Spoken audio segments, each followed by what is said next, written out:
Hi friends, welcome back to our channel. இன்றைக்கி நம்ம தக்காளி தொக்கு எப்படி பண்ணுறதுன்னு பார்க்கலாம்.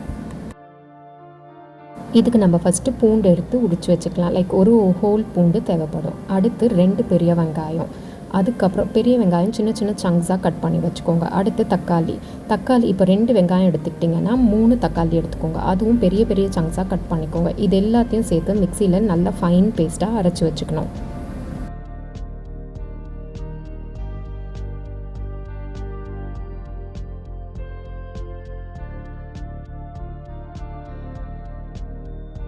இந்த ரெசிபி பார்த்திங்கன்னா நம்ம எல்லாத்துக்கும் சைட் டிஷ்ஷாக யூஸ் பண்ணிக்கலாம். லைக் இட்லிக்கு நல்லாயிருக்கும், தோசை, சப்பாத்தி, ரைஸ் எல்லாத்துக்குமே இது யூஸ் பண்ணிக்கலாம்.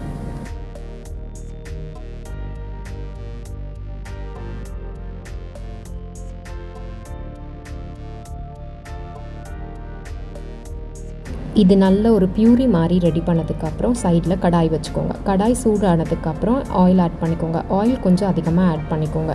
Like 2 tablespoons of oil use பண்ணணும். ஆயில் சூடானதுக்கப்புறம் உளுந்து, கடுகு, ஜீரகம் ஆட் பண்ணிக்கோங்க.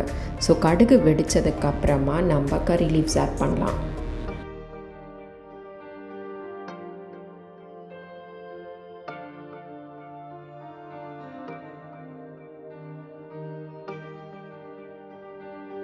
கடுகு வெடித்ததுக்கப்புறம் காஞ்ச மிளகா ஆட் பண்ணுங்கள். அதுக்கப்புறம் கறி லீவ்ஸ் ஆட் பண்ணிக்கோங்க.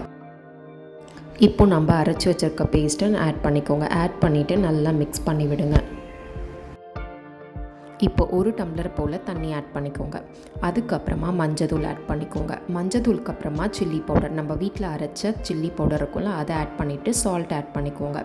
அதுக்கப்புறம் ஹிங்கு கொஞ்சம் ஆட் பண்ணிக்கோங்க. இப்போ இது நல்லா மிக்ஸ் பண்ணிவிட்டு ஒரு லிட்டை வச்சு கவர் பண்ணிக்கோங்க. கவர் பண்ணி மீடியம் ஃப்ளேமில் குக் பண்ணுங்கள். இது குக் ஆகிறதுக்கு குறைஞ்சது 15 மினிட்ஸ் ஆகும். So every 5 minutes lid open பண்ணிவிட்டு லைட்டாக மிக்ஸ் பண்ணிவிட்டு வெயிட் பண்ணுங்கள்.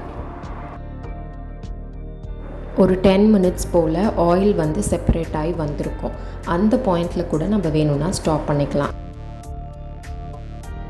இப்போ பார்த்திங்கன்னா ஒரு 10 நிமிஷத்துக்கு அப்புறம் எண்ணெய் பிரிஞ்சு தனியாக மேலே தெரியும். இந்த பாயிண்டில் ஸ்டாப் பண்ணாலும் இது ரொம்ப நல்லாயிருக்கும். கொஞ்சம் லிக்விடாக இருக்கும், பட் டேஸ்ட் சேம் நல்லா தான் இருக்கும்.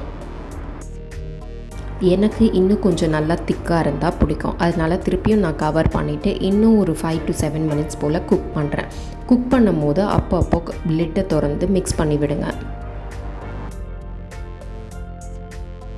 ஸோ இந்த ஸ்டேஜ் வந்தப்புறம் நம்ம ஸ்டாப் பண்ணிக்கலாம். இது வந்து பர்ஃபெக்டாக நமக்கு அந்த தொக்கு கன்சிஸ்டன்சியில் இருக்கும். இதுவும் ரொம்ப சிம்பிள் ரெசிபி தாங்க. கண்டிப்பாக இதை ட்ரை பண்ணி பாருங்கள். இது ரொம்ப நல்லாயிருக்கும்.